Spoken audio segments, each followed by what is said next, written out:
Oké. Goed, ouens, welkom. Kan ek vir julle sê welkom? Welkom, dit is altyd lekker om mense te verwelkom in die kerk. En veral as hulle in lewende woord betrokke is, wat 'n joy. Daar's soveel nalatenskap, legacy en saad in die grond deur vorige generasies gesaai. Ons is geweldig bevoorreg om vir soveel jare deel te kan wees van profetiese woord wat die Here meer as 40 jaar terug al gegee het. En wat steeds besig is om te realiseer en steeds besig is om nuwe uitdrukkings te kry in nuwe plekke op plekke wat die woord nog nooit so verkondig was nie. En ja, dis lekker om te sien dat julle is aangekoop en julle is betrokke by dit. So van my kant af, dankie dat julle hier is. Dankie dat julle die pad stap en die insette gee. Jacques het reeds gesê, dit is presies wat ou in Augustus en September begin beleef, so is die jaar lank. Dis waar vir Augustus, September en Oktober daar is, en is dat ek kan besef, weet, die jaar is lang, dis nie kort afstand wegloop nie, maar die Here kom en hy versterk, en as ons in die ritme van sy genade kom, dan is ook mooi uitnodiging in die woord, wat vir as jy moeg, as jy afgemat, jy genoeg gehad, allemaal wat verder besteek van hande op, nee, sê die woord, die Bybel kan nie die hande opsteek, nie, kamera wat opneem, en dan sê mense wat respond, en dan sê Jesus hierdie mooi woord, as jy dit mooi gaan lees, dan sê hy, kom ek leer jou die ritmes van genade. Hy sê eintlik nou Afrikaans vertaling, kom na my toe, ek sal vir jou rus gee. Waar staan is, kom na my toe, ek sal jou leer hoe werk die ritmes van genade. En dan nooi ons in 'n oop spasie van genade. As you come into the open spaces of grace, and I will teach you the rhythms of grace. Wanneer ons in die omgewing van genade leef, begin ons 'n ritme kry wat sustain word deur die genade van die Here. Kan jy imagine wat so ongelooflike werk dit vat om vir biljoene jare 'n planeet in die lug te hou? Ons praat net van een van hulle. Jy weet wat tipe energie praat jy van? Wat tipe momentum en inspirasie, motivering moet jy praat? Weet om 'n planeet in die lug te hou. En weet jy, daar's geen moeite nie. Daar's net geen moeite nie. Dit is 'n moeitelose beweging.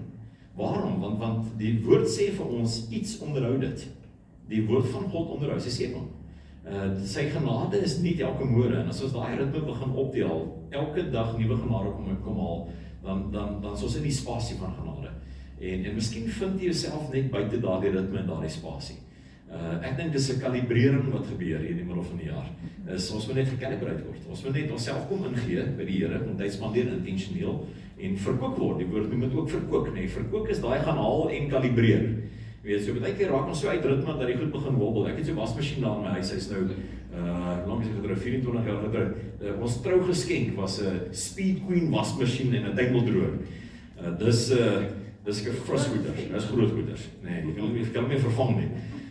Maar ek het nou net agterkom die ou het 'n diens nodig, jy weet. So ek diens my karre baie gereeld, maar wasmasjien nie eens 'n wasmasjien nie. En nou bel my bediende my so by die werk, sy sê die masjien loop by die deur uit. Ek sê die wat loop by die deur, wat verkeerd weer. Want ek het honde by die huis. En sy sê die masjien loop by die deur uit, weet. En ek sê, waarvan praat jy, weet. Maar ek hoor iets in die agtergrond, weet, iets loop rond daar, weet.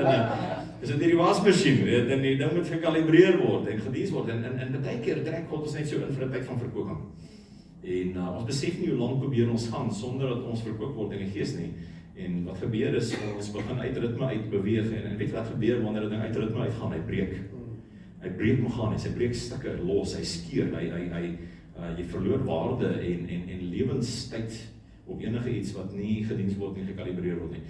Die genade van die Here kalibreer ons vir gesonde, dinamiese en energieke lewens. As jy wonder, waar kom 'n Christen se energie vandaan? Jy weet, as ouens wat bome vashou, weet, en jy weet, allerlei goeie snyf en suig en rook en weet, allerlei goeie, as ons baie triks weet, so, jy weet, daar buite, allerlei spiritisme, weet. Waar kry die gelowige se krag vandaan? Hy kry dit uit 'n ritme met God se genade.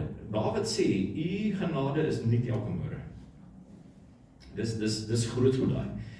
Min gelowiges stap in binne daai bron van krag. En dis waar my genade, dis waar my ritme vandaan kom, dis waar my energie vandaan kom. Dit is hoekom ons voorbeelde in ons midde het en voorbeelde in die wêreld het van gelowiges wat 'n leeftyd lank teen 'n tempo hardloop. As dit vir jou klink soos moeilikheid, persoonlik praat alweer van werk, hoor ritme, jy weet, hier gaan ons weer, jy weet, hierdie ou gaan nou vanaand net nie van Bloemfontein af kom moeilikheid maak, en as jy 'n nuwe dinge praat, jy weet, as dit vir jou voel soos 'n las, sit dit neer, want jy die verkeerde las weet. Jesus se juk is lig en sy las is sag, andersom, sy las is lig en sy juk is sag. En dit beteken, dis nie 'n heavy nie. Dit beteken, hier is nie effort nie, hier is nie performance nie, hier is nie, ek moet myself met mekaar kry en dis 'n willpower nie. Die koninkryk van God het nie willpower nie, het willingness. Dis wat ons wil wees, nie die willpower nie, willingness. Dis die Nuwe Testamentiese evangelie, bring 'n willingness. Dis nie meer, jy mag nie en jy moet nie. Dit is, jy wil, ons wil. En daar's niks vir my wat sê, ek mag nie. Alles is my geoorloof, alles is nie nuttig nie, maar alles is my geoorloof. Die Bybel sê dit. Hoekom doen ek dit nie? Hoekom pleeg ek nie moord nie? Ek wil nie. Dit is so op my kop nie. Ek wil nie. Goed, daar's 'n willingness in die genade van die Here wat begin saamwerk, 'n sinkronisering van wil. En wanneer ons wil sinkroniseer, dis soos 'n huwelik waar twee mense in eenheid is, waar twee mense in eenheid in huwelik is, vat dit nie energie om terug te huis te nie. Is dit nie moeilik om, by die huis uit te kom nie. Waar huwelik in sinergie is daar outomatiese ritme van genade en van gebeurtenisse en van uitkomste as resultate. Waarom? Want die ritme is reg. Goed, ek praat nie hier van 'n program van kronologiese tydritmes nie, ek praat hier van kairos, oomblikke. Saam met goddelike tyd wat belyn word, en as ek begin instel binne in dit, van tyd tot tyd verkoop word, gereeld in die woord van die Here uitkom, wanneer ek worship soos vanaand, dit klink dalk nou soos 'n geleentheid in die middel van die week, donderdag aand, sing ons net twee liedjies, lean in, leun binne in dit, en sê, hier is ek hoor worship, ek gaan alles daar uitkry wat ek nodig het, ek gaan alles hier uittap wat ek kan, want dit is 'n bron van krag, en dit is hoe die Here ons 'n leeftyd deurlei. Die lied wat ons nou gesing het, die laaste lied, is 'n ego binne in my gees net. Is die faithfulness van die Here, God se faithfulness, He's been good to me, and He's only been good to me. Wanneer ons in daardie ritme is God se goedheid agter ons, voor ons, onder ons, dit omring ons, dit omsingel ons. God se goedheid kan ons bereik op soveel maniere. En is dit Psalm 103 wat sê, U bedien my siel met goedheid. U bedien my siel met goedheid. Daarom kan my jeug vernuwe word, soos die van 'n arend. Ek is Psalm 103 vers 5. Wat dit sê. U kom bedien my met die goedheid. God se goedheid wil U bedien. God se goedheid is nie net iets wat oor die pad kom en is jy lucky. Jy weet, ek het 'n goeie week gehad. Dis nie wat sy goedheid is. Sy goedheid is 'n bedieningsinstrument, soos 'n gawe wat ons bedien. Die goedheid van die Here verkoop ons, en dit maak jou jeug weer nuut, soos arend. Amen. Wonderlik, nou so vinnig, my wêreld is daar in die Vrystaat. Ek is in Bloemfontein vir 20 jaar hierdie jaar, groot geword in Pretoria, en ons het in 2006 het ons Bloemfontein toe getrek, en begin met bedieningswerk daar, en amazing tyd wat die Here vir ons gegee het, ons is so dankbaar daarvoor. Ek was voor dit was ek in Vredefort gewees, ook in die Vrystaat, voor dit in Parys, ook in die Vrystaat, na my studies daar gemaak het, my prakties gaan doen, eerste gemeente was in Vredefort, na Parys prakties, en ek is gebruik met my vrou Elmarie, ek het later 'n mooi foto van haar wys hier iewers, ek het nou nie van haar PowerPoints nie, ek wys nou die dag 'n foto van my vrou, julle sal nou sien hoekom ek wys jou foto van my vrou, en ou hier voor sy, as AI man. 'n mooi vrou met.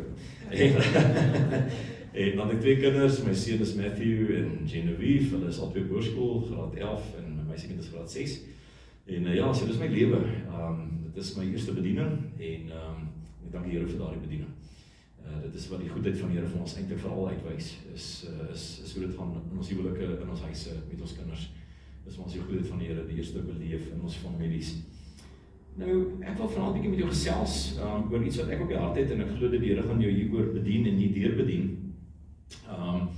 Ek kry uit die aard van my werk, en enige iemand wat voltyds in bediening is, baie van julle wat in bediening ook staan vrywillig, kry te doen met baie mense. En as jy mense leer ken, dan kom jy agter, daar's baie tipes mense. Ek wil so 'n bietjie op twee tipes mense fokus vanaand terwyl van ons gesprek vanaand.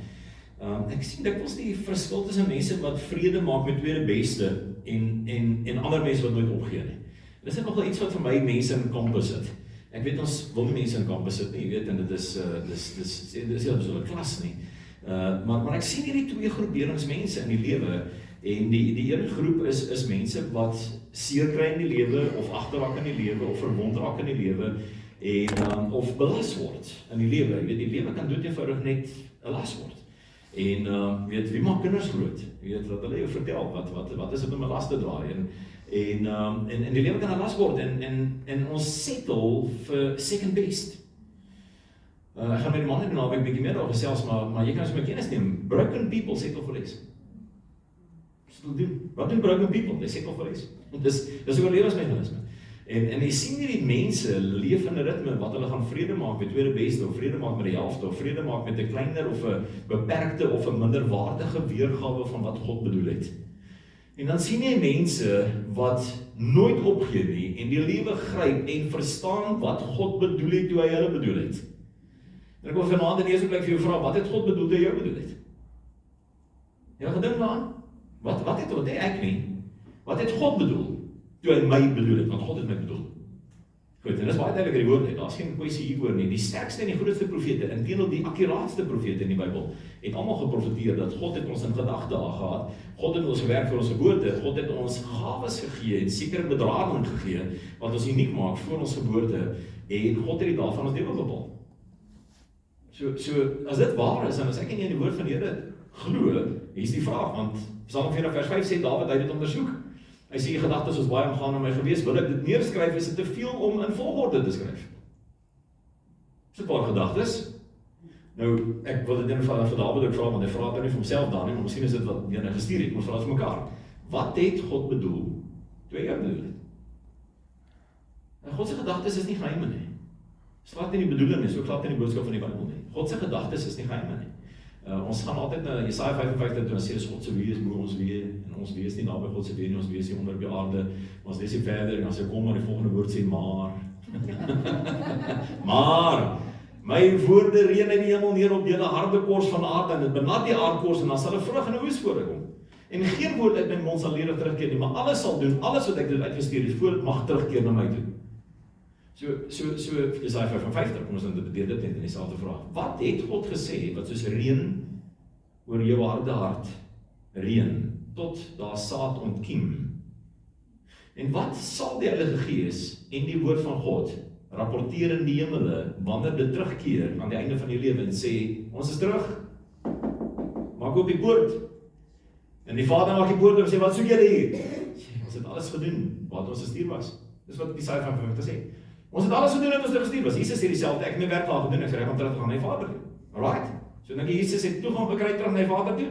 Ja, sit in die regterkant van God. Hoekom? Want hy het sy werk gedoen. God se woorde is presies dieselfde as sy seun. Dis alles angelion, boodskappers. Angels, angelos, angelion, boodskappers. Sy woord is 'n boodskap. Jesus is die boodskap. En hulle almal kan slegs terugkeer na die Vader toe as hulle werk afhandel is.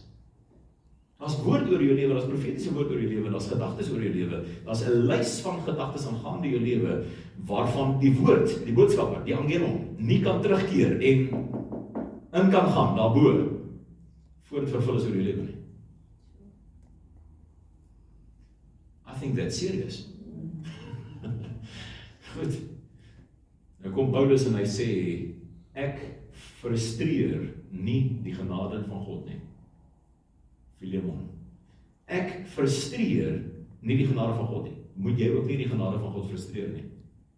Hoe frustreer ons die genade van God? Is wanneer ons goedheid ontvang en verkwikking ontvang en energie ontvang en die Here se inspraak in ons lewens ontvang, ons weet nie waarvoor nie. Dis net wat ek weet te voel. Dis net wat ek weer moet skep. Ja, dis net, ek weet nie waarvoor nie. Ek weet nie wat God bedoel het toe hy my bedoel het nie.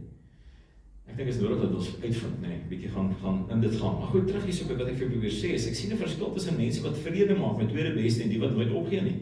Dis mense wat terugkyk oor hulle lewens en hulle self verwyd oor hulle lewens. Teenoor mense wat hulle lewens voluit leef. Lewens wat voluit leef is eintlik skaars lewens. En ek sien om my hoe maklik en hoe gereeld mense ingee en opgee onder die las en die gevolg van hulle foute, hulle wonde en hulle teleurstellings. Net besluit, ek gaan dit afvat. Ek verstaan nie die genade van die Here nie, ek verstaan nie die vergifnis van die Here nie. Terug by Psalm 103. Prys die Here o my siel, vergeet en loof sy heilige naam net o my siel. En dan sê hy weer o my siel, vergeet geen van sy weldade nie. En dan sê hy wat se weldade? Hy sê wat al jou sonde vergewe, wat al jou ongeregtighede vergewe en wat al jou wonde genees. Psalm 103 vers 3 en 4. Dis wat hy doen. En hy is die een wat my kroon met goedertierenheid en barmhartighede. Is dit nie mooi nie? Hy bedien my met sy goedheid. Dis wat die Here wil doen. As ons dit verstaan, dan kan ons opstaan na foute en moeilike seisoene en terugkom na vol lewe toe, waarin ons deelneem. Aan die ander kant sien ons hoe mense van wie jy min sou verwag het. En hier is my so mooi. Opstaan en groot sukses met hulle lewens bereik. Ek weet nie of iets mooier is in die lewe as om dit te sien.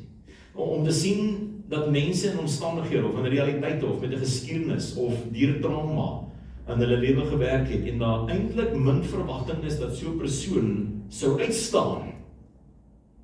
En tog sien jy soms dat sulke mense die genade ontvang, dit verstaan en uitskiet bo ander lewens.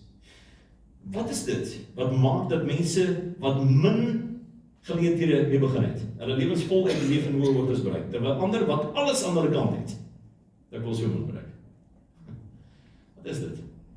Ek dink dit het iets te doen met die insig en die genade van die Here, onder andere. Maar is nog iets.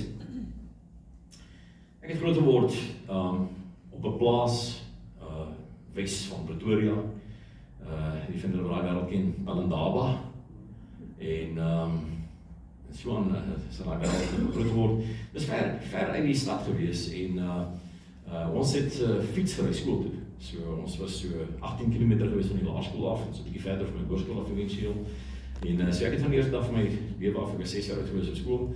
6 skool toe het ek met die bicycle gery, 18 km in en 18 km uit in die middag en dis hoe dit gewerk het en dit het die gevolg gehad dat ou sekere aktiwiteite kon deelneem, skool toe gegaan en goed in die middag gedoen, maar was min of meer geïsoleer gewees vir die res van die tyd nou. Ons het werk gehad om te doen waar we groot geword het, ons het baie groot perske boorde gehad en vrugteboorde, verskeie vrugteboorde, maar ons het baie perskes gehad en dis wat ons self mee besig hou. So ek het groot geword tussen boorde en ek het geleer met vrugtewerk en snoeiwerk gedoen. Ek was van baie klein van voorskool af het ons bome gesnoei en met die goeders gewerk en ek onthou so goed, ek sal dit nooit vergeet nie, my belewenis in daardie omgewing wat ek groot geword het, ver van die dorp waar die ander kinders gebly het en almal aan alles kon deelgeneem het. En jy het op maandagoggend gehoor wat het almal gemaak, maar jy moes terugplaas toe. En jy kon nie sommer net vir enige ding ingekom met dorp toe nie. Dit was nie moontlik geweest nie. Jy het met die bicycle gekom as jy nou moes kom dorp toe. En ek onthou die belewenis wat ontwikkel het in my hart as kind. Ek is 'n explorer. Ek hou van explore en ek sit vanmiddag sit ek hier by 'n plek op die pad wat ek sommer gou by iets by geëet het op pad hiernatoe. En stuur ek vir 'n vriend van my wat jarelank in Nelspruit gebly het, stuur ek die ding en sê, "Check, waar's ek weer?" En nou bel hy my. Hy sê, "Hoe's dit dat jy altyd by plekke uitkom waar daar mooi goed is en goed wat aan mense van weet?" Ek sê, "Ek explore." Ek ry geen kilometers in diesel uit sonder om 'n ding te ontdek nie. En dit was maar altyd in my gewees en ek onthou hoe ek opgekyk het wanneer ek in die boorde was en die vliegtye oorkom het noorde toe. Nooit doodseker gewees waar jy met die vliegtye vlieg nie, maar jy het altyd as jy nou daar die boorde was, het jy duidelik gehoor hier kom 'n Boeing hoor. Hier van Johannesburg af iewers af weer. En ek het net geweet Johannesburg is suid iewers van ons. En dit het my getrigger, weet, en ek onthou ook met hierdie ding gegrappel het as kind, waar gaan hierdie mense heen? Ek meen, dit moet mense, en ek myself ook weer imagine binne in die vliegtye, want ek nooit kon vlieg nie, en nooit geweet het hoe werk dit nie. Ek myself ook weer imagine, hoe is dit om daar binne te wees, en hoe lang het jy beplan om daar te kom, en wat kost dit, en wat gaan maak jy nou actually, waarin gaan jy, weet, en hierdie prentjie het afgespeel, en eventueel frustrasie veroorsaak vir my, dat dit voel of daar mense is wat goed bereik met hulle lewens, en wat van my? Ek staan ek op 'n perskeboom en op my water. Jy weet, en spyt die boggeytjies betrof en so meer laat die perskes nie vrot nie en as mense wat goed bereik met hulle lewens. En dit het eventueel vir my enorme frustrasie geword. Ek onthou hoe dit my frustreer het wanneer 'n vliegtuig daaroor vlieg en ek besef dis mense wat goed bereik. Dis mense wat plekke heen gaan. Ek weet nie wat presies wat nie en hoe dit gewerk het, is maar in my kop gewees en ek het 'n besluit gemaak. In daardie jare van my lewe en is 'n besluit gewees dat ek tot vandag toe byna my hart hou, is dat ek weier om uit te mis in die lewe. So besluit het ek geneem. En dis hoe ek leef, ek het my lewe gaan inrig volgens dit. Ek weier om uit te mis. Nou dit klink dalk glamorous, dis nie wat dit is nie. Dis 'n besluit wat ek neem op 'n sekere manier te leef. Ek wil nie uitmis nie. Ek wil nie uitmis in die diepte van verhoudings nie. Ek wil nie uitmis in die dinamika van my huwelik nie. Ek wil nie uitmis in die belewennisse wat 'n ouer met sy kind kan hê nie. Ek wil nie uitmis in wat beskikbaar is om uit te mis in dit wat die Here vir my gegee het nie. Ek wil nie uitmis met 'n minderwaardige teologie nie. Ek wil nie 'n woord verkondig, ek weier om iets te preek wat nie die volle waarheid is nie. Ek wil nie deel wees van minderwaardigheid nie. Ek was inteendeel, ek het my hele lewe lang geweier om deel te wees van dogma. As jy weet wat dogma beteken. Ek weier om deel te wees van dogmatiese leerstellings. Want dit is minderwaardig, dis inferior theology. Om te gaan settle vir die helfte van die waarheid, sê my, ek kies om net daarop te fokus. Die res preek ek net nie. En hierdie is ons waarheid. En daar bestaan nie by my so iets nie, want ek het gekies as kind in daardie frustrasie om nooit terug te staan vir alles nie. Om deel te neem, om nie uit te mis nie. Ek het nie geweet wat dit noem nie, maar vandag weet ek daar's 'n term daarvoor, hulle noem dit FOMO. Dis maar net my version van plaas FOMO gewees. En the fear of missing out. En ek was gekonfronteer, ek het later jare eers besef, ek is 'n victim gewees man, ek kan praat oor die goed.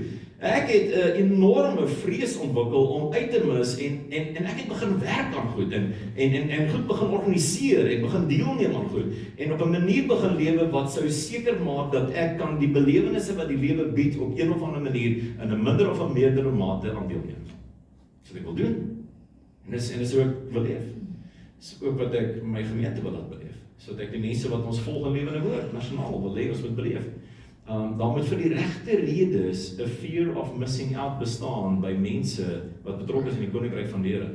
En die FOMO wat ons veronderstel is om te gaan soek, want dit is binne in jou gees, dit is daar, ons almal net hierdie klas van stories. Die FOMO, dit klink soos 'n negatiewe ding, so vergeet van die fear, the option of not choosing to miss out, nee, as jy wil, ons kan dit gaan herdefinieer, moet wees vir God se wil in my lewe. Dis wat ek begin het. Wat het God bedoel toe hy my bedoel het? Wat het God in gedagte gehad, sal ek maak met hierdie lewe wat ek my gegee het, hierdie 80 of 100 jaar of wat ook al ek gaan kry, wat het God bedoel met hierdie lewe beleef en bereik? Wat het God bedoel met hierdie lewe homself voorgee? Wat is waardig? En wanneer ons na ons lewens gaan kyk, is dit dikwels nie goed wat op ander plekke in ander lande en ander stede, dit is nie goed wat vat dat ek moet trek nie. Verkeerde, dit word 'n fear. Goed, dit is die tipe fear wat anxiousness veroorsaak. Dis nie dit nie. Goed, the fear of the Lord does not cause anxiousness. The fear of the Lord draws me into a love relationship. Goed, die koninkryk se dringendheid, die las, Paulus ons is met 'n hoë roeping geroep. Paulus sê vir Timoteus, hy sê, study and be eager to present yourself worthy of this calling, of this course, nee. Dis die gewig van die roeping wat ons mee geroep is, dis die gewig van die geleenthede wat voor ons is. Paulus praat self van die deur van geleenthede wat opgegaan het, maar die weerstand of die teenstand is baie. Daar's 'n gewig aan dit. Dis nie net eenvoudig nie. Dis daar wat ek wil inleun, dis dikwels baie naby aan my, dis dikwels binne my bereik, en in baie gevalle is ek reeds besig met een of ander deelname, of 'n uitdrukking, of deel wees, of op 'n span wees, van een of ander bedoeling wat God gehad het vir die seisoen van my lewe. Ek sien net hierdie prentjie nie. Ek sien net hierdie prentjie. Ek maak tieners groot. Jy weet, 'n ding wat by tieners die hele tyd gebeur, wat ons dit mee gekonfronteer word, is hulle soek goed wat hulle lonkel het. Weet, ons werk is net om hulle te belyn. Weet, wat jy eintlik sê, het ons rond in 'n restaurant met my kinders gesit, my seun vir jaar. En dit hulle hierdie gesprek, jy weet oor wat hulle nie het nie. Ek het 'n grappie met hulle gemaak, ek moes nou nie grappe gemaak het nie, weet, ons het probeer motiveer om te waardeer wat hulle het, en ek wil vertel hoe arm ek het arm groot word. En toe vertel vir hoe arm het ons groot word, weet. Maar nou besef ou nooit jy's sit nou prentjies in die kinders se koppe, want hulle dink ons kreatief, weet. En nou salk hulle daar oor een of ander ding, weet, my meisiekind en my seun is aan mekaar se hare. Sy het net so met dergery gewees, 'n grappie gewees. En alles wat hulle sê, alles wat hulle moan, wat hulle dink ander kinders wat hulle nie het nie, sê ek net vergeet dit onder die bed. En is dit wat dit is? Ek weet, en jy vergeet ek het 5 jaar terug dit al vir jou gekoop. Ek het 5 jaar terug. Maar ja, dis wat dit is. Jy weet, ons is baie dikwels reeds betrokke en besit reeds die geleenthede en is reeds toegerus met alle geestelike gawes om die volheid van Godheid te beleef op aarde. 2 Petrus 1 vanaf vers 3 sê, ons het reeds alle geestelike gawes ontvang, met al die gereedskap, al die tools, het ons reeds ontvang, om wat te doen? Om deel te neem aan, hoor net die mooi Afrikaanse uitdrukking, hoor nou mooi, goddelike natuur. Wow. Goddelike natuur. Dis inkarnasie. is die teologiese term daarvoor. Is wanneer God in ons natuur rondloop. Jesus was die inkarnasie van God op aarde gewees. Jesus was goddelike natuur. Christus op aarde is Jesus. Hy sê, wat sê die Here vir jou? Hy sê, jy het alles. Alles.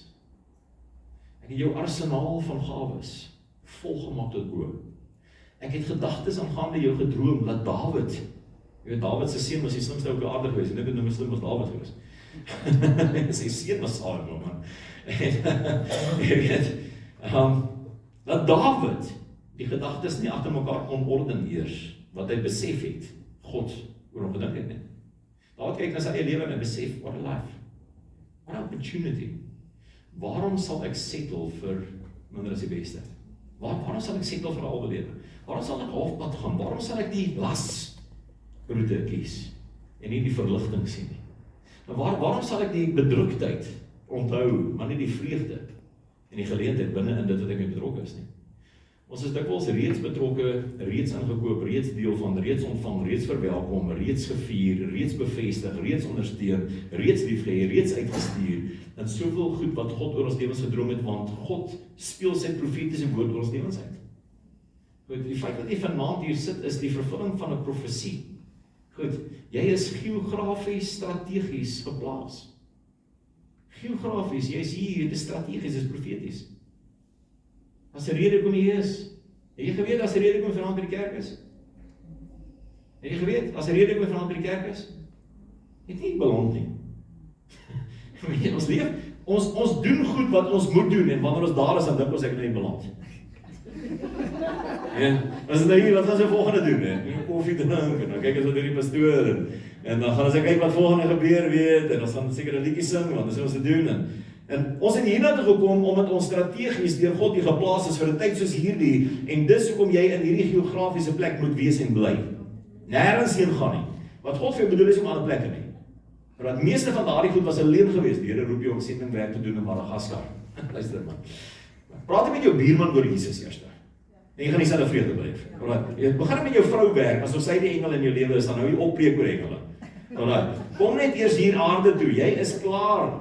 Strategies, geografies geplaas deur God presies waar jy moet wees. Jou werk is waar jy is. Jy het nie daar beland nie, jy's daar geplant.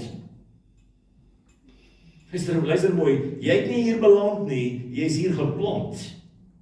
As 'n boer wat op en af stap deur die boorde en verwag dat jy gaan moet groei en vrug dra. Het nie beland nie. Geen boom, geen vrugteboom beland in 'n boord nie. Dis intentioneel geweest. Daar's 'n verwagting. En die verwagting is nie 'n las nie, die verwagting is excitement, dis die vreugde van die koninkryk van die Here. So jy het ook nie vanaand hier beland nie, jy is hier vir 'n rede. Wat maak ons van die rede? Ek wil 'n skrifgedeelte met jou deel. Miskien net voordat ons daarby uitkom. Ons dink soms die lewe wag vir ons tot ons gereed is. En dat iets iewers gaan gebeur. En as ons weer kyk, dan lewe ons 'n vol lewe met betekenis en belewenis en impak. Wie van julle wag vir daai lewe? Dis blykbaar 'n skip. Blykbaar 'n skip. Jy weet dit, iewers met die skip kom. En meeste mense in hierdie wêreld hoe langer vir daai skip wag, hoe meer keer hulle na die 3 skepe toe. En frustrasies toe. Dis net te frustrerend. As jy wag vir die skip, oppas vir die 3 skepe. Alraai, jy hoe uitfees daar 3. En daai 3 skepe speel niks goeds nie. Alraai, dit vat jou goed. Dit bring nie vir jou goed nie. Ja, so meeste mense wat wag vir die skip wat die goed moet bring, verloor hulle lewens van die 3 skepe wat alles wegvat. Jy weet. Beland in ons lewens. Ons dink dat die lewe vir ons wag tot ons gereed is, en dis nie waar nie. Kan ek vanaand vir jou iets sê in jou rol as vrywilliger, as iemand wat vrywillig jouself gee, opdaag, moeite doen, spandeer, is uitgawe. Dit weer doen, dit doen wanneer ander mense nie eens opdaag om dit wat jy kon gereed maak het te geniet nie. En dit weer doen. Ek het 'n selleier in my gemeente wat ek het ook vir sellers opleiding, soos oortuig gewees die Here stuur om vir sellers opleiding. En vir 9 maande, dis meer as 40 woensdaande, het hy elke woensdag aand goedjies gaan koop, dit warm gemaak, uitgesit, koffie gemaak in die percolator, 6 koppies uit te sit, nie 1 persoon opdag. Vir 9 maande. En maar hy het net gewag dat die lewe met hom gebeur. En toe leer ons die ou, jy's eintlik by die kerk om ons bymekaar te maak. So ek weet jy koffie drink met die moeilikheid voordat jy sel het. Jy drink nie koffie voordat jy sel het, vir ons ander nie. Daai sel gaan nou verdubbel. Maar dit is nie plek in 'n sitkamer nie. Die kompleks het gekla. Ons het 'n brief gekry by die kerk van die kompleks af, want hulle wou die ou nie afmonteer nie. Hulle weet as 'n lewende word sel, want ons het bordjies by onsself roepe. En toe kry ons die brief by die kerk. Dis sê hulle was dalk een van 'n plan kan maak. Hulle wou net vir ons gesê, hulle is die bestuur van die kompleks, maar julle sel is te groot. en ek lag so, dis 'n agent wat die briefie gebring het. Die agent verstaan nogal die selgroep terme. Sy praat nie van verdeling nie, sy praat van vermenigvuldiging. Sy sê ons wil voorstel dat die sel vermenigvuldig in aanhalingstekens, nie verdeel nie. en ons gaan daai sel vermenigvuldig, want iemand het ontdek die lewe gaan nie met hom gebeur nie. En jy moet met die lewe begin gebeur. En hier's vir jou raad wat ek wil hê moet vanaand vir jouself vat. Jou lewe gaan nie met jou gebeur nie. Die skip gaan nie hier uitkom nie. Die lewe is ontwerp dat jy met die lewe sal begin gebeur. En dis waarvoor die lewe wag. Dis nie jy wat wag nie, dis die lewe wat wag. Tyd, kronos, tyd is aan die lewe se kant. Jy's nie 'n oorlosie nie. Daar's niks binne in jou wat aftik nie. Goed. So dis nie hier waar die tyd verstel word nie, dis nie jy wat wag nie. Goed, jy gee. En dis waarvoor die lewe is. Die lewe is hierdie tafel wat gedek is vir jou om op te gebeur. Dis die lewe, dis die geleentheid. Kom gebeur. Dat alles wat God bedoel het moet gebeur deur die lewe gebeur. Aktiveer dit, begin jy deelneem, want die lewe gaan nie met jou kom gebeur nie. En ons gaan nou sien in die gedeelte hoe dit werk. Ek moet gereed leef. Ek moet begin leef met 'n ingesteldheid en 'n gesindheid wat weier om agter te bly en deelneem. Die karaktertrek van mense wat betekenisvol leef, wat lewensleef wat ons almal wil leef is, hulle weier om agter te bly. Hulle weier om agter te bly. Jy het al gelees deur Eksodus hoeveel ouens het agtergebly wanneer die volk verder trek. Dit mense wat spoed verloor het. Oral, die hele tyd. As hulle opgepak en verder getrek, dan mense agtergebly. Dis mense wat meer kon nie, mense wat meer wou nie, wat spoed verloor het, wat inspirasie verloor het, wat die prentjie vergeet het, agtergebly. Die lewe, die vol lewe behoort aan hulle, wat weier om agter te bly. Miskien luister jy na die boodskap en vertel jouself soos altyd, dat ons nie almal beskore is vir so lewe nie, of daartoe geroep is nie, of bevoorreg is om so te leef nie. Die waarheid is dat ons almal geroep is om deel te neem, maar dat ons almal nie ja sê nie. Dis ons probleem. Daar's nie 'n ja, ons leef nie 'n ja nie. En dan leef ons krities of antagonisties teenoor die lewens wat geleef word soos ons eintlik dit wou geleef het. En raai alweer getuienis, kom ons luister na ons getuienis. Elke mens het 'n getuienis. As Jesus sê vir Johannes die disippels, se seun is hulle wat nie aanstoot neem nie. Hoekom neem ons aanstoot dus ek goed? Want ander mense leef die lewens wat ons eintlik wou geleef het. En dit gaan nie oor geld nie, dit gaan nie oor vermoëns nie. As jy dit gaan nie oor materialisme of geld in 'n bankrekening, so wat ons onmiddellik aan dink. Hierdie gaan oor 'n gesindheid. Die Amerikaanse president, ek wil lief as ek sê weet dit is, ek het baie toevallig gelees die week. So voor haar karre was. Ons sien die 17, 1800 seker. Kan nie voor dit gewees in Amerika is net 250 jaar. Ry die president daar iewers deur Colorado. En kom by 'n rivier daar en die president ry op sy perd. En daar's so 20 manne saam met die president met perde wat hom oppas en hy wil gaan kyk na 'n stuk grond en dan wil deur die rivier gaan en dit het baie gereën en die rivier kom af en die man besluit hulle gaan met die water navigate met die perde en die perde is in die water en is baie moeilik die stroom druk teen die perde en al die perde sukkel geweldig, weet met baie motivering, die president ook, weet om met sy perd deur die water te kom en toe aan die ander kant die water uitkom en al 20 perde en die president is aan die ander kant uit, toe is daar 'n man wat uit die bosse stap gekom het, wat aan die ander kant van die water staan. En die man skree, dis opgeskryf in die geskiedenis, die man skree, en hy sê, excuse me sir, en ek wil maar sê, wat is die storie, weet, hulle moet hierdie president oppas, kyk of hy nie gun het of iets nie, en hy sê, excuse me sir, en hulle sê, wat is die storie, hy sê, nee, hulle nie daai ou op die perd, en hulle wil die president is vir die president, weet, en hierdie ou sê, daai ou op die perd, op die ander perd, en die president kyk oor, en hy kyk terug, en ek kon myself verstout om dink is Emerson gewees. Is dit moontlik? Was hy so president gewees? Kom ek sê liever nie van nie. En hy kyk terug en hy sê, how can I help you? Hy sê, would you mind to take me through the water as well? Can you come and fetch me? En die president sê, ek het 'n probleem daarmee nie. En die president gaan terug met sy perd deur daardie stroom, en hy gaan haal daai ou, Want die ander is op toe keer, sê nie, ons kan help, weet en die president gaan terug en hy kom terug, bring jou agter op die perd, laai die op die perd en kom terug en laai hom aan die kant af. En een van die soldate of leiwagter sê vir jou, gee jou die vermetelheid om die president te vra om mee te kom. Hy sê, is die president? Hy sê, is die president? Hy weet nie, is die president van die land wat nie in woon nie. Hy sê, ek nie, maar is president, hy het nie gelyk soos die president nie. Hy sê, maar hoekom vra jy hom om mee te kom, as die president? Hy sê, ek het na julle almal gekyk, hy is die enigste ou wat 'n yes-face gehad het. Dis nie mooi nie. Dis deel van sy storie. Dis deel van sy biografie. Dis opgeskryf. Somebody said, you need to have a yes face. En 'n yes face word altyd genooi om betrokke te wees. Hy sê the rest of the guys had no faces. En hoekom? Want hulle sê die wagter wees. Ek moet nog krag hou. Sê dit nou kyk, dis hierdie perd hier aan die rivier wat nou. En hy sê ek het daai gesien op daai perd, hy het 'n yes face gehad. Dis 'n gesindheid wat van ons deure oopmaak om die vol lewe te leef. As dit werk in die koninkryk van Here presies so. It's an attitude, it's a spiritual attitude. Jy kry mense wat 'n verkeerde spiritual attitude het. Nee, ek glo nie daar nie, ek neem nie dade in nie, weet, skryf dit, weet, laat my uit hierdie eenheid. Ek voel nie, meeste van daai probleme is ek voel nie. Ek voel nie lus nie, ek voel nie nou nie. Ek voel nie alweer nie. En dis meeste van goed sê emosionele goed wat nie moet nie met die geestelike wêreld eers nie. Ons misgis die goed met ons geestelike kapasiteit, net omdat ons emosioneel nie op die regte plekke is nie, en ons leef in die geeswêreld met hierdie no faces. No for this, no for that. Weet, en ek dink dit frustreer die genade van die Here. Ek dink dis hoekom Paulus sê, I do not frustrate the grace of God.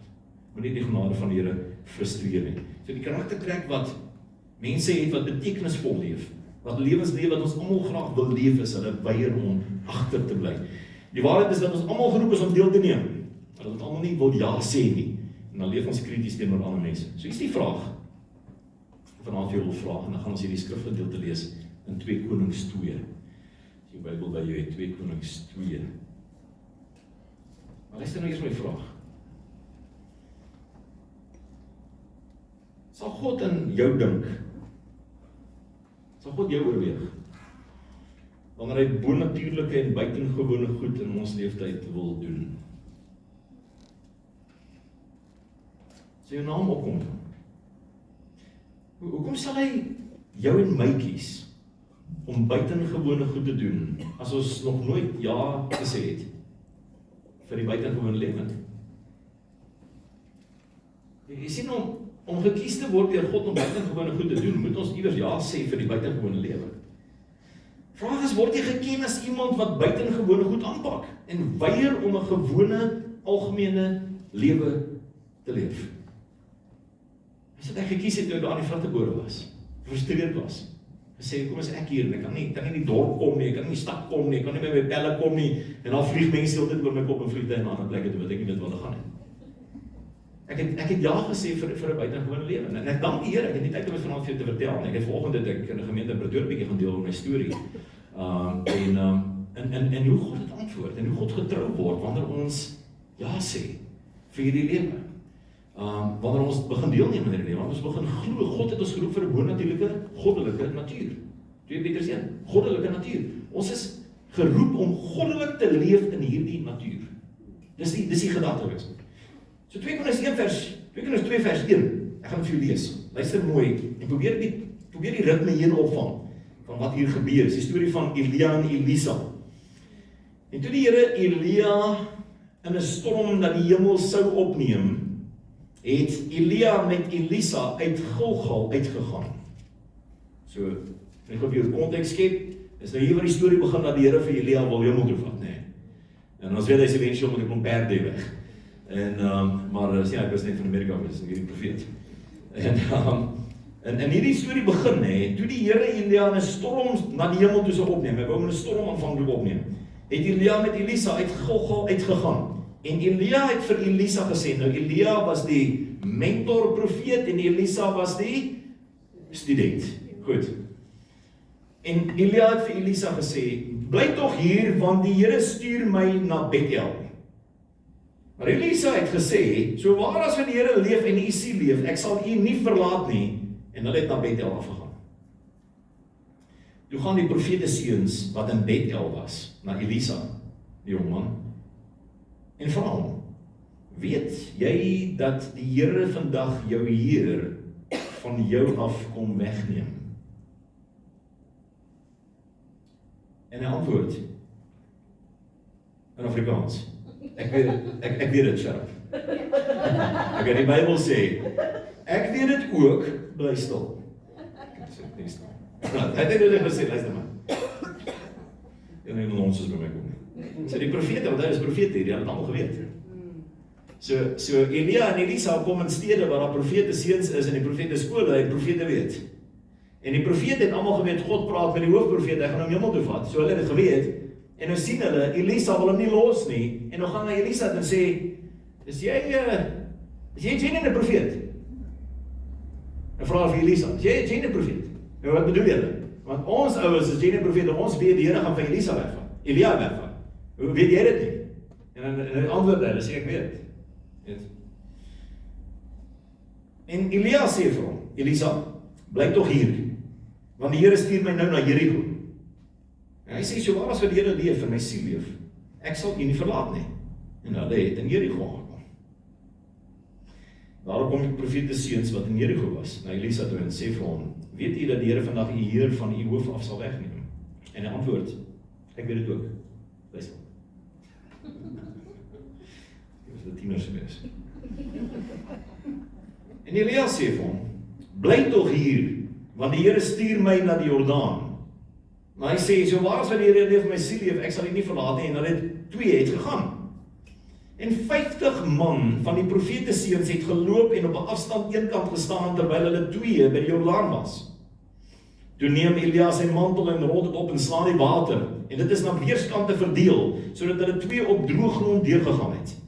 En nadat hulle deur was, sê Elia vir Elisa, begeer wat ek vir jou moet doen, voordat ek van jou al weggeneem word. En Elisa antwoord, laat dan tog 'n dubbele deel van die gees op my kom. En hy sê, jy het 'n harde saak begeer. As jy my sien wanneer ek van jou weggeneem word, laat dit dan so met jou wees, maar as jy dit nie sien nie, dan sal dit nie so wees nie. Sorry. Van 'n geredeling. Maar so is die teken. As jy sien hoe die Here my wegvat, dan weet jy kry die seën. As ek weg verdwyn en jy kyk agter en ek is weg. Jy weet.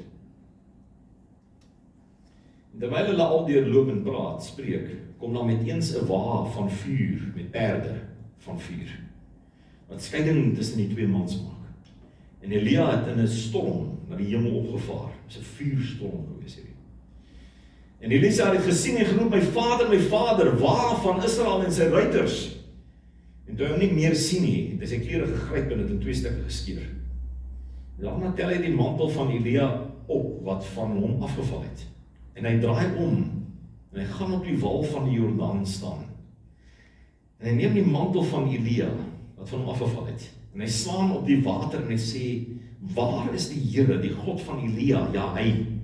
En toe hy op die water slaan, is dit aan weerskante verdeel, en Elisa het deurgegaan.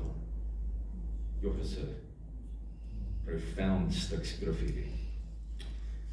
Altyd treffend om hierdie gedeelte te lees en te hoor hoe Elia aan die einde van sy lewe weggeneem word van die aarde af, in die geestelike wêreld in 'n wind, 'n storm, en sy kleed afval en agterbly, en hoe die leser dit optel en op die water slaan, en daarmee, en dan uitroep, waar is die God van Elia? Gaan u die God van Elia dieselfde vir my wees, want ek het Elia gevolg om u te volg. So die snaak. Elisa sê, gaan u die God van Elia, dieselfde God vir my wees, want ek het Elia gevolg, om u te volg.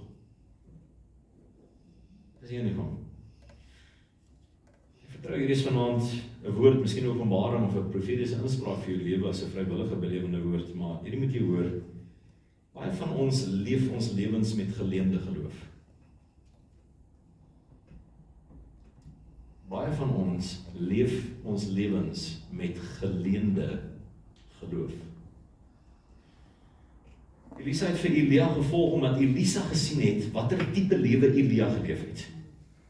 Luister, hier is die raad, hou op om ander mense se geloof en ervarings te leef. Leef jou eie geloof.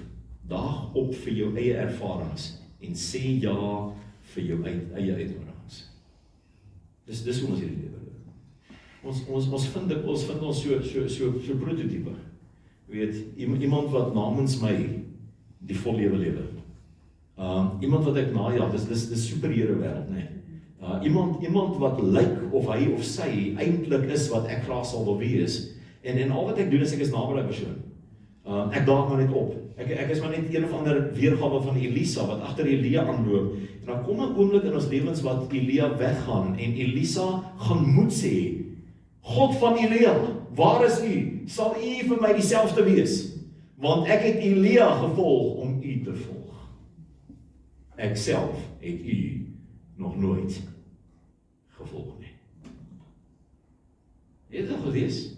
Gehoor gou hierdie belydenis van Elisa. Hierdie is 'n belydenis. En hierdie ou is besig om te repent. Toe hy alleen is, die oomblik toe hy alleen is. Ons het nie baie van ons probleme vandag in die Christelike wêreld. Is die oomblik wat ons alleen is, weet ek is leeg. Maar hoekom is dit so? Hoekom is soveel mense se emosionele tanks en verhouding tanks en hulle selfvervullende tanks leeg? Die oomblik as hulle alleen is. Ek net tussen mense wees, ek moet net mense om my hê, nee, ek is hierdie hierdie codependency wat ek aanlei, nee, ek moet by mense wees, ek kan nie alleen wees nie. Dis dit.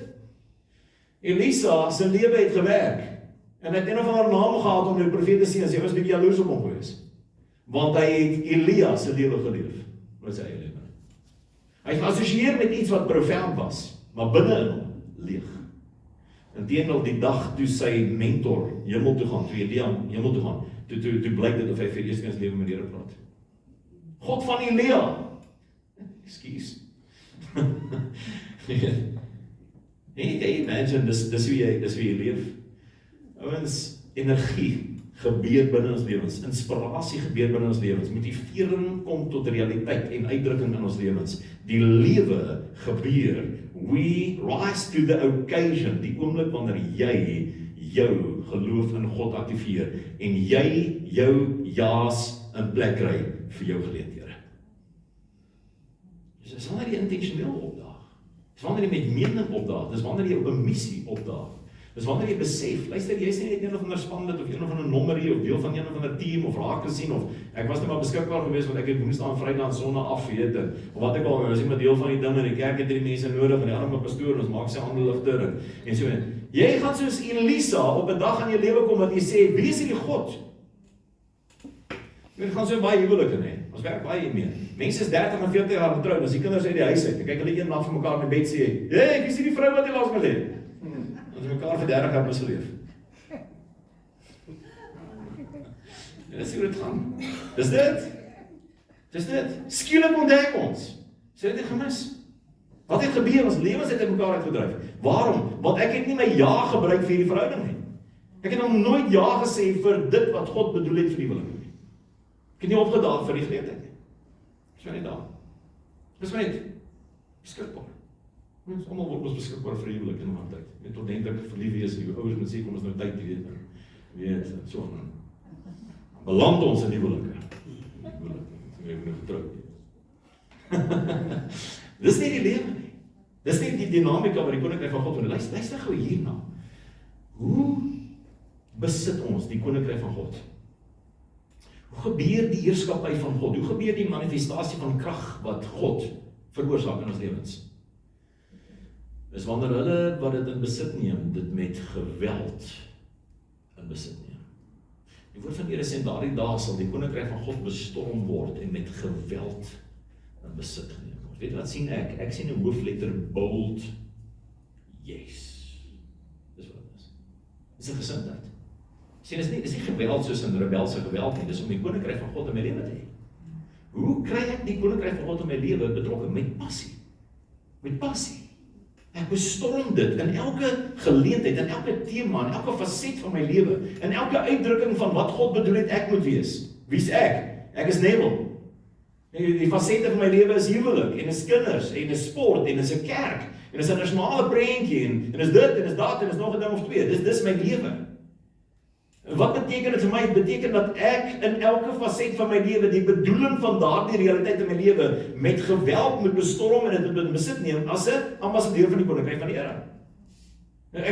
Ek het nodig om eienaarskap te neem. Ek het nie net laat te beland nie. En Elisa het in hierdie probleem beland. Elke keer sê die profete, weet jy jou Heer gaan van jou weggeneem word. Die profeet het geweet, dis die einde van Elisa se pad, uit moeilikheid. Hy was tot nou toe nog net 'n toeskouer van Elia se geloof, nog nooit sy eie nie. Kan jy vanaand motiveer, die pad vorentoe vir jou, in terme van jou betrokkenheid, in elke faset van bediening, van koninkryk, van lewende woord, van waar jy ook al in die gemeenskap betrokken is, die pad vorentoe vir jou is jou geloof. Jou geloof. Nie 'n dinamiese CEO wat die bord lei, of 'n dinamiese direkteur wat deel is van die direksie, of 'n dinamiese skoolhoof en my kind is van daardie skool, en ek assosieer met daardie skool, en weet jy wat sien ek? Ek deel is met jou. My seun is in Grey College. En hy is 'n leerling daar, is daar van 5 jaar oud is. Is hy daar, maar volgende jaar matriek daar. En weet jy, sien ek in daardie prominente, bekende verwysing in ons wêreld. Hier is by julle dalk nie so bekend, maar by ons is dit in die skool om te wees, nee. En jy aan die Vrystaat is jy 'n ryk boer, jy moet in dryf wees hier. En jy weet weer, dis maar die wêreldse manier van leef. En ons het besluit ons kind gaan 'n seun skool toe, my seun is op meisieskool, so brand jy weet. Maar weet jy, sien ons in daardie ongelooflike omgewing, milieu, waar my kinders gaan skool maak, hoe min mense hulle eie lewens leef. Die going rate daar is om iemand anders, 'n hero, se lewe na te streef. Almal het van die hero. Jy kyk na van hierdie ouetjies, dan sien jy man, hierdie is hierdie sportman, en daar is daai rugby speler, en hierdie is hierdie tennisspeler, en daar is daai cricket speler. En dis hoe hulle wil wees. Dis jou geloof wat vir jou vervulling gaan bring, nie 'n kopie of 'n navolging van Elia of iemand anders se geloof nie. Dan moet 'n oomblik aanbreek wat jy ophou glo op grond van wat ander mense sê en God self weer ken persoonlik. Op grond waarvan glo jy? As 'n profesie in die woord wat sê in daardie dae sal een nie vir die ander sê God is goed nie, elkeen sal weet hy is goed. Almal sal weet hy is goed. Dis dit. Dis wanneer die koninkryk van God begin realiseer my eie lewe en ek doen nie meer goed om dit almal te doen nie. Ek doen dit want ek is op 'n missie. Hierdie is my geloof wat floreer. Baie mense begeer om by die plek van die volheidslewe op te daag, maar wil nie die pad stap nie. Luister, hier is iets mooi van Elisa. Elisa het geweier om op te gee. Hy is van Gilgal af na Bethel toe, van Bethel na Jerigo, van Jerigo na die Jordaan toe. Elisa het geweier om agter te bly, en dit is eventueel wanneer hy wakker skrik ook die rede hoekom die God van Elia die God van Elisa word. Is net so profound. Tot nou toe het Elisa 'n ander man se geloof geleef. Maar die oomblik toe hy wakker skrik, die oomblik toe hy besef, ek het my eie hoofletter ja. Ek beter dit gebruik. Dis die God as ek God. Waarom? Want jy het geweier om agter te bly. Dis daai gesindheid wat ek mee opdag. Ek weier om agter te bly. Ek weier om uit te mis. Bly hier. Elke keer sê Elia vir hom, bly hier. So waar is wat die Here leef en my siel leef, ek sal hom nie verlaat nie. Die twee het saamgegaan. Luister, solank jy bly waar jy is, jy bly wie jy is. Solank as wat jy bly waar jy is, en ek praat van die emosionele toestand, of die manier wat jy deelneem, of miskien die halfhartigheid wat jy seker goed in die lewe aanpak, of die ritme wat uit sinkronisering is. Ek storm elke keer in die ding en dan word ek moeg daarvoor. Ek meld elke keer aan vir 'n ding en dan voel ek maar dit ek kan nie glo ek het myself aangebend hiervoor. Ek weet nie hoekom ek dit doen nie, so spyt. As jy bly waar jy is, as jy nie gaan ratte wissel nie, gaan jy bly wie jy is. Elisa word die volgende profeet van Israel, want Elisa het geweier om te bly. Elke keer wanneer Elia sê, bly, het hy gesê, ek weier. Ek weier. Dis kom my opgedag. Dis daardie gesindheid wat eventueel deel word van God se plan. Solank jy bly waar jy is, gaan jy bly wie jy is. Wat 'n lewe kan jy leef as jy ophou agterbly en begin ja sê vir die volgende uitnodiging? What else? Dis hoe leiers leef. Dis hoe ek leef. Dis een van die goed in my lewe was in plek geval het. Ek het op die plaas groot geword, maar die oomblik toe ek begin geleenthede kry, toe ek universiteit toe is, het ek deel geword van 'n studenteraad. Toe ek by die studenteraad betrokke raak, toe sê die ou vir my, ek het lewenslang fietsry, kom ry nie vir RAI fiets, toe begin ek vir RAI fietsry.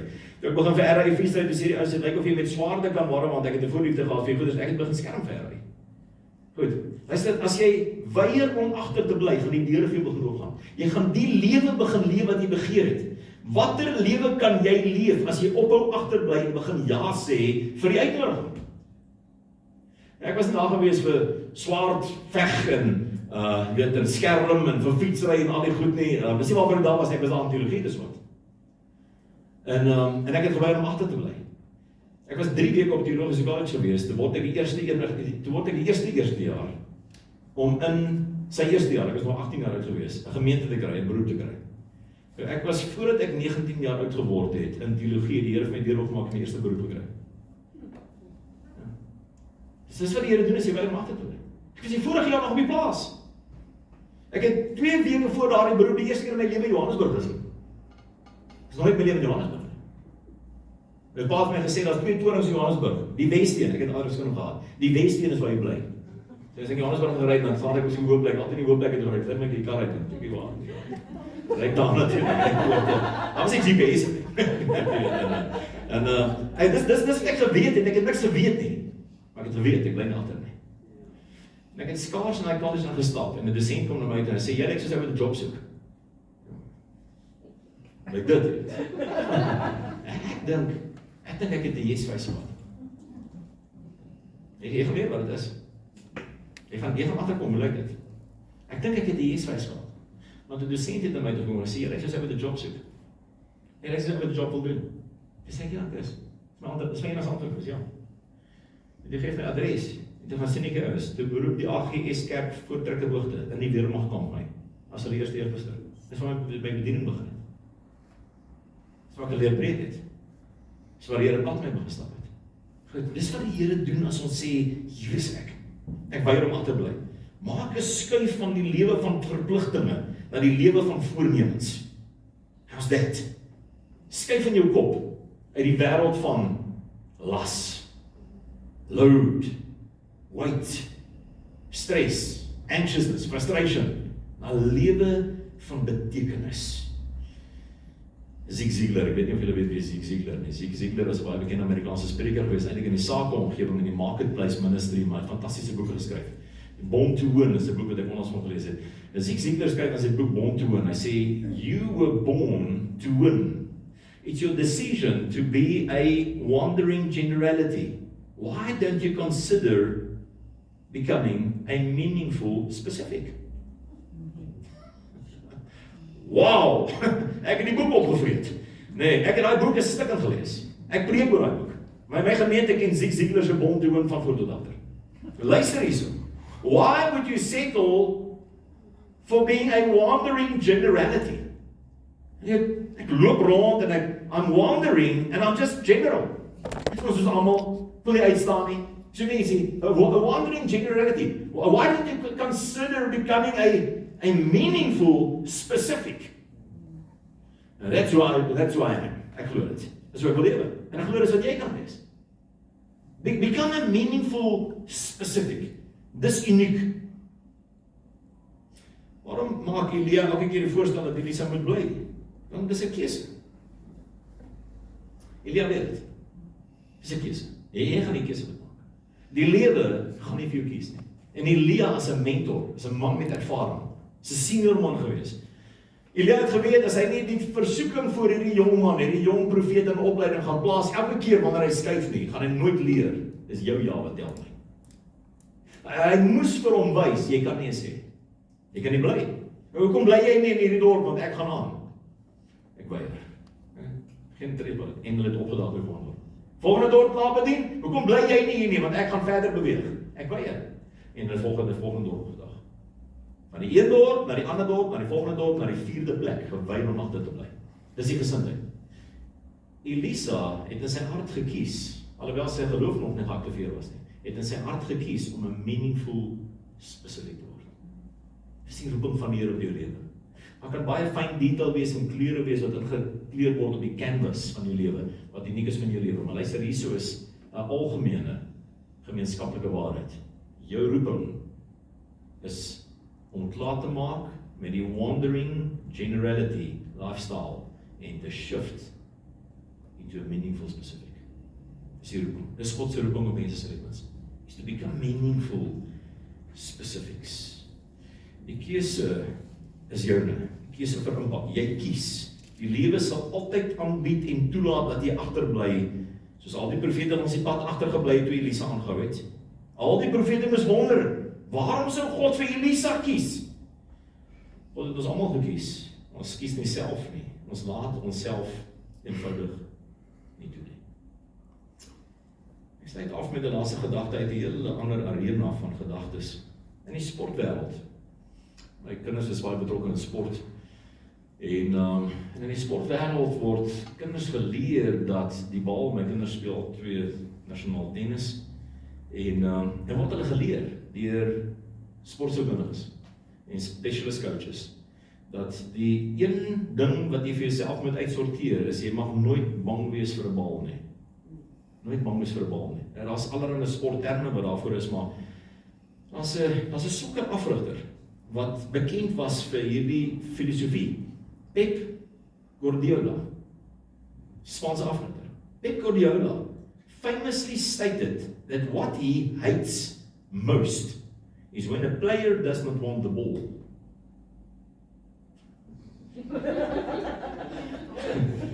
Obviously.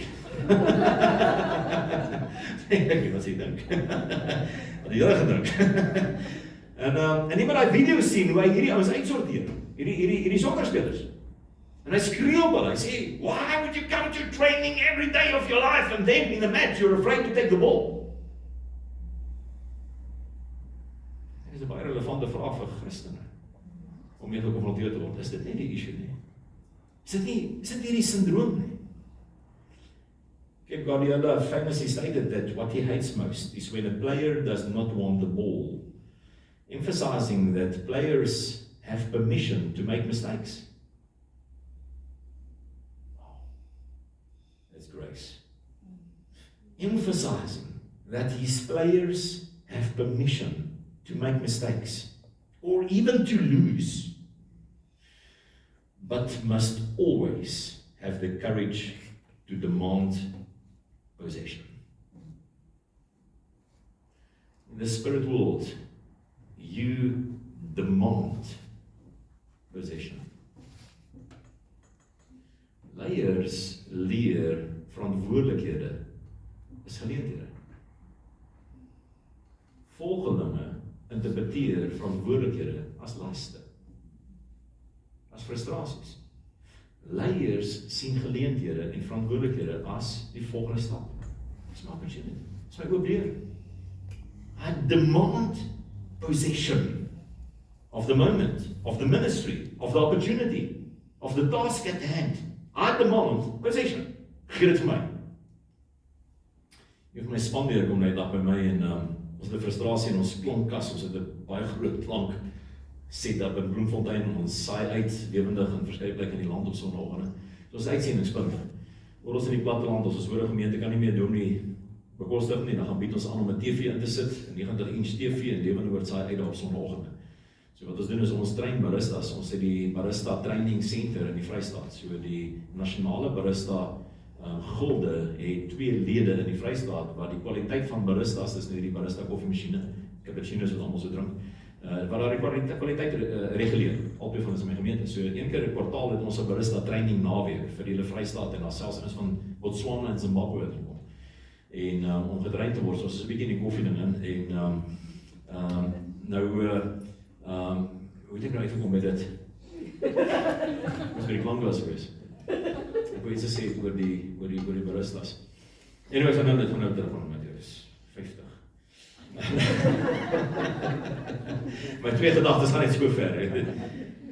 In elk geval, een van my spanlede kom na my toe, terug op die klankding, en hy sê vir my, ekskuus, wat ek al gesê het, is ons trein, wat ons doen is ons saai uit, ons het 'n groot passie vir die uitsending, so wat ons doen is as ons hoor gemeenskappe, soos die Modderrivier Ritchie in die Noord-Kaap, 'n paar jaar gelede het ons gehoor dat die lokale kerk kan nie meer die dominee bekostig nie. Toe gepraat ons met die dominee, toe sê hy praat met die oraliste.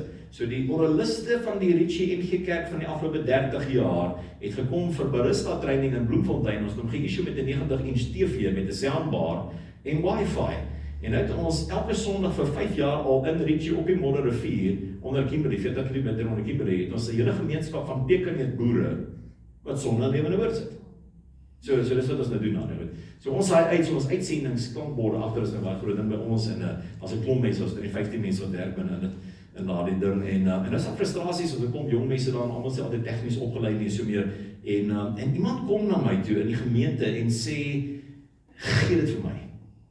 En ek is al wywerig, ek sê weet jy wat die vraag, weet. En hierdie ou sê vir my, sê gee dit vir my.